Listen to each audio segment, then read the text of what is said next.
Welcome to the Soul Archaeology podcast, a space for connection, resonance, witnessing, and learning.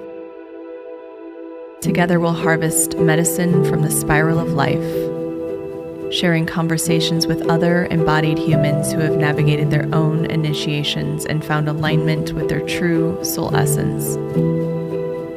With weekly astrology, energy updates, embodied conversation, and channeled teachings, this is a space for you to land and find resonance with the spiral of your own soul.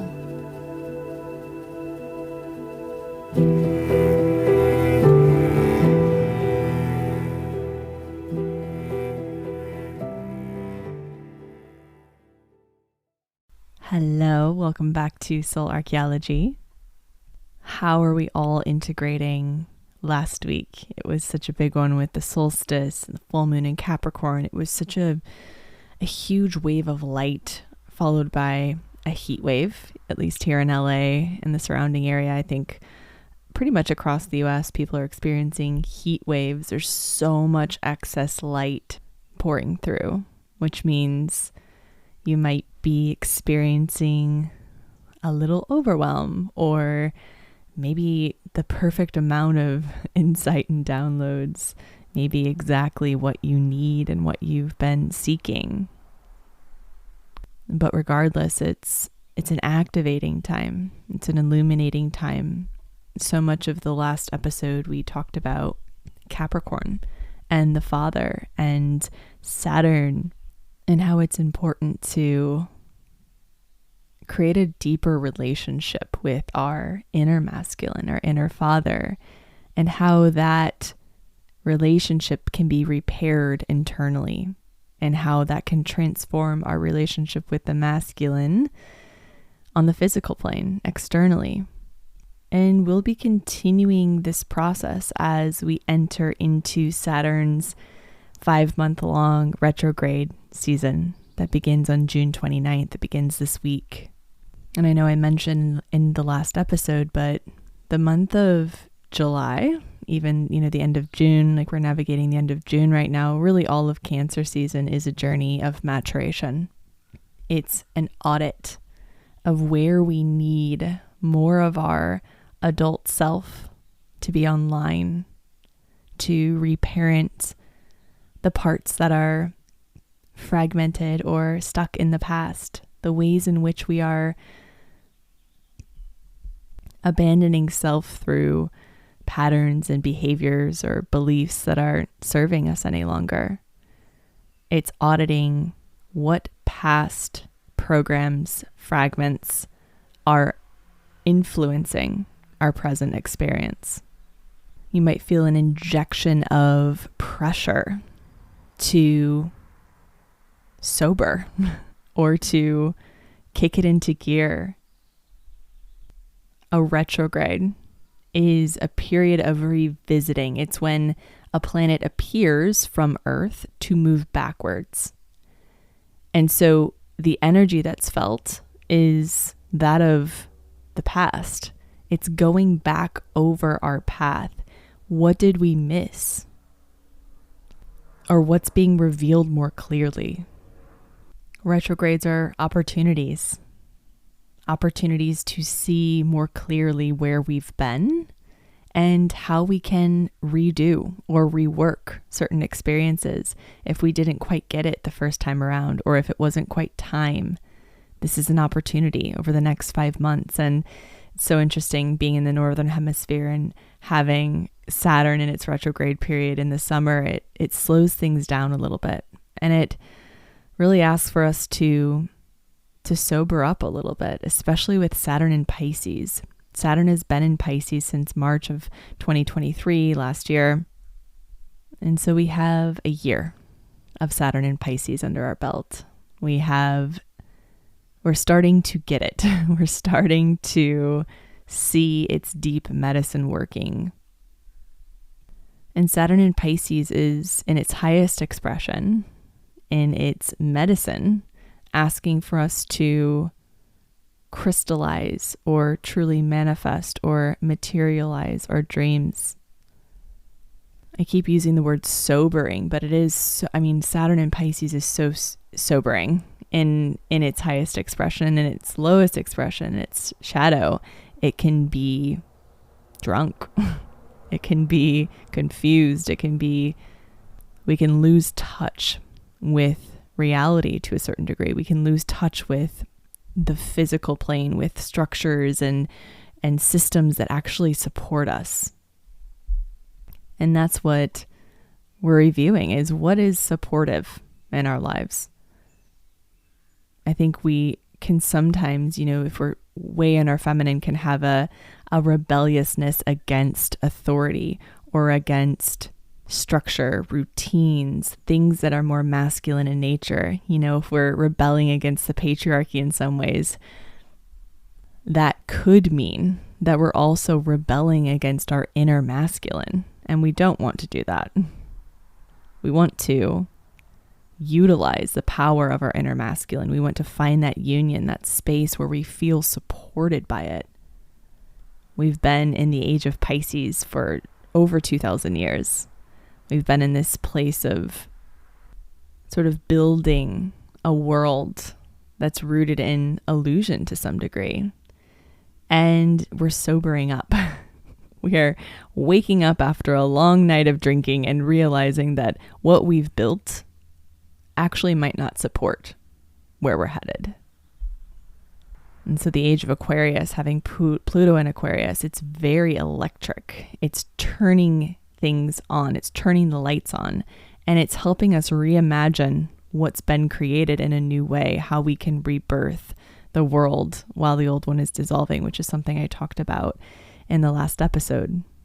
But with Saturn in Pisces, it's really having us dream beyond what we thought was possible before and actually utilizing what we have access to on the physical plane, these bodies, systems, time, all the things that we can, maybe want to escape from. How can we actually utilize them? Saturn rules structure, time, responsibility, restriction, sacrifice, perseverance, effort, hard work. All of these things we might scowl at, or they might feel oppressive. But it's really about honoring the fact that we are here on the physical plane in a human body. And we don't have to completely abandon what's available to us. How can we be in this world, but not a slave to it? How can we see the beauty, see the magic in all things, and honor the physical while transcending the matrix? I think time is a great example of this, which is something that Saturn rules. The concept of time. And this time is revealing what our relationship with time is. I don't know if you've been feeling this, but I feel like since Saturn began its shadow period, before it starts retrograding on the 29th, it's in its shadow period. And the concept of time has been up in my life. I'm 35. There's been this sobering experience this year, I think especially with Saturn entering Pisces, around what am I doing? How do I want my life to look? When do I want to have children? How do I want to build my family? How do I want to raise my kids? Getting a little ahead of myself, but all of those things are important things to consider when deciding where you want to be, your timeline, where you want to live. And those are very Saturnian sort of topics to focus on. They deal with maturation. And so when we think about time is an illusion, but it's also an opportunity. We have the opportunity here on the physical plane to work with time, to bend time, to see it as a construct, but something that exists here. And so I invite you to observe your relationship with time. Where is it running you or controlling you or creating anxiety or fear? And how can you let go of that and begin to work with it as an ally to transcend the old paradigm way of dealing with time and to see it as an opportunity, as an ally, as a friend, co-creating with time, co-creating with the universe, and utilizing time as a fun partner. Saturn can feel restrictive. It can feel dense even. It can feel like, your dad telling you that you can't do something that you want to do.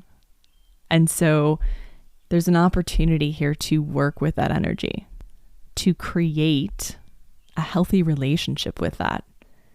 Where do we lack the ability to hold ourselves responsible for what's occurring within our lives? Where do we try to squirm out of responsibility, or maybe we don't even see it? That's so common, right? Is to subconsciously protect our ego and not see where we're participating in our lives. And I don't think that Saturn is a punisher. I think it's a healthy force that we need to create more magic, to create what we desire, really. And so with it being in Pisces, it is a huge opportunity for us to unlock what we really desire, the dream life we want to create, heaven on earth. How can we be on this earth, honoring our physical bodies, even honoring the systems that we're a part of naturally by being a US citizen or a citizen of the EU or wherever you live, wherever you're residing? How can you work with the magic of these systems, knowing they might change, knowing they might dissolve, we might create new ones, but how can you see it as an opportunity to work with those systems, work with that container, let it create a sense of safety in some ways, and really getting clear on what do you want?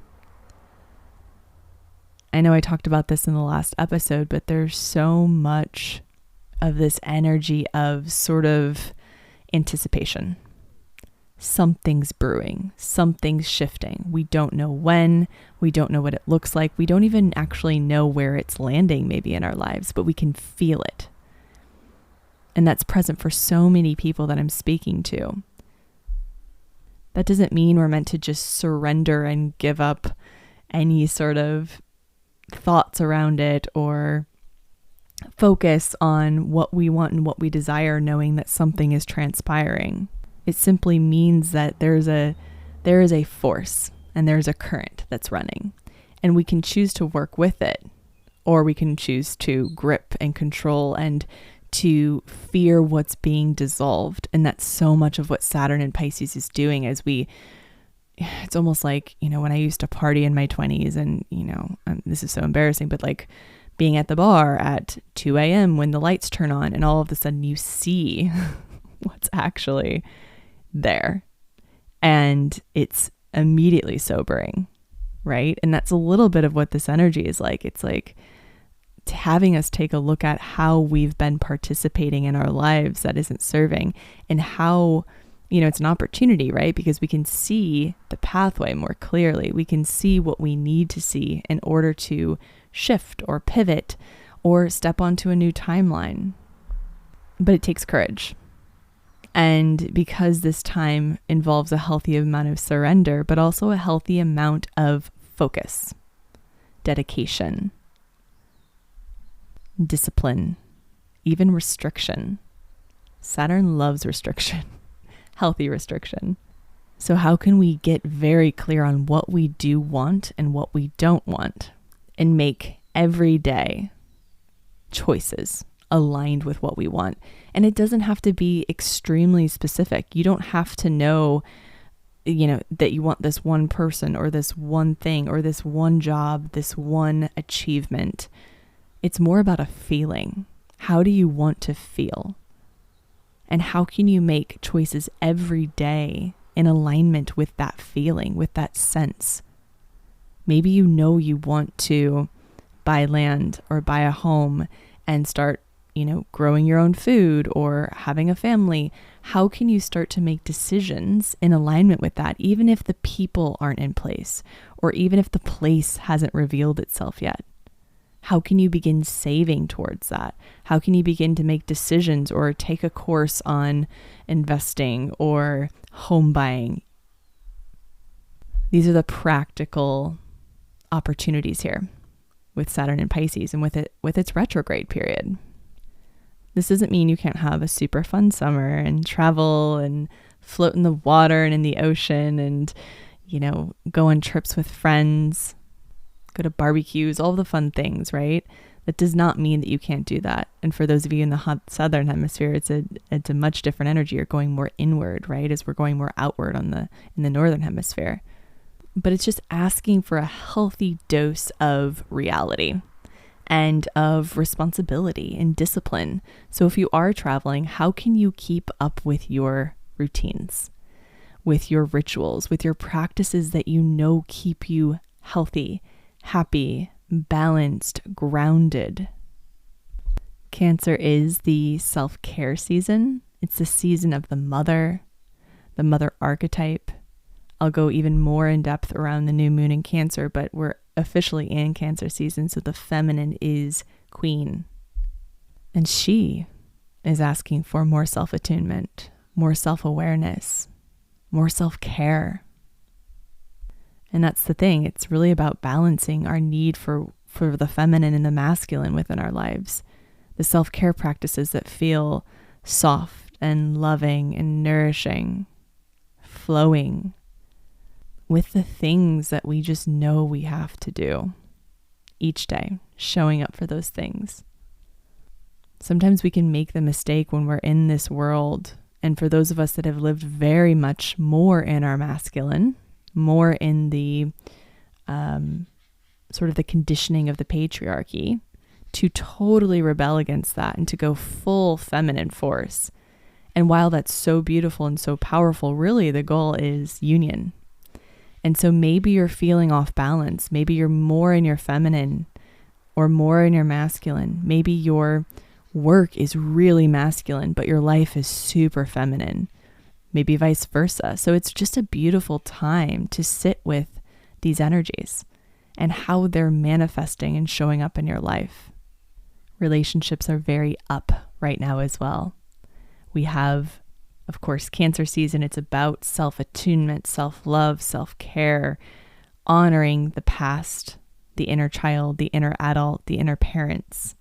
And we also have Venus squaring the lunar nodes this week on the 26th, which is going to be a review period as well. She's adding a bit of pressure to have us look at our relationship with self and our relationship with others. It might actually be a good time to go back to some of the eclipse episodes or the lunar node episodes in the beginning of the podcast. Actually, I did a whole lunar nodes episode, and the nodes deal with evolution. They deal with maturation. They deal with change and growth, healing. Venus is the planet of love. It's the planet of connection, prosperity, growth, creativity. And with her putting pressure on the lunar nodes, it's a bit of a revisiting of where we were during eclipse season in April. What were we moving through? What were we experiencing at the end of March and April? What was coming up? Are we still moving through those same themes? Does something need to be honed in on? Do we need to pivot our focus? Where are we operating unconsciously within our relationships, within our own sense of self? And where do we need more courage? With the North Node in Aries, it's really having us invoke courage into our conversations, into our self-work, into our relationships with others. We're between eclipse season, so it's a good opportunity to utilize this energy to really see, like, take an audit, essentially. Audit where you are, how you're feeling about what you navigated in at the end of March and April. And this week we also have Mercury squaring Chiron. So a lot of emotions, maybe even core wounds coming to the surface, conversations we might need to have either with ourselves, with our inner child, our inner parents, or with others, the people in our lives, the relationships we have.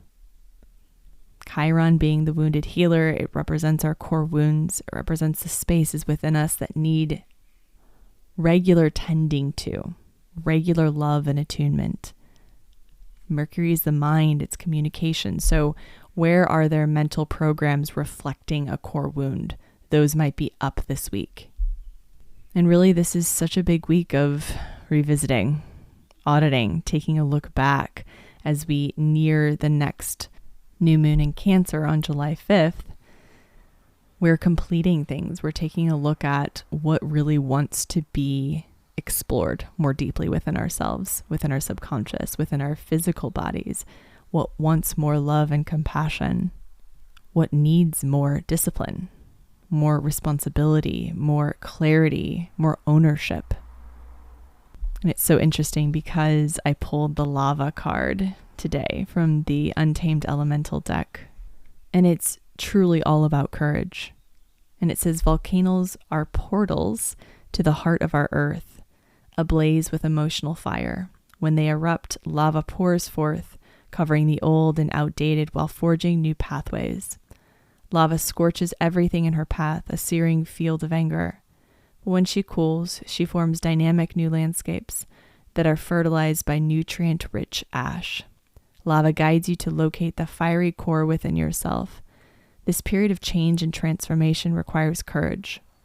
It's important to access your internal magma and the deep desire that brought you where you are. You must hold yourself steady while old and unuseful paths and ideas are consumed around you.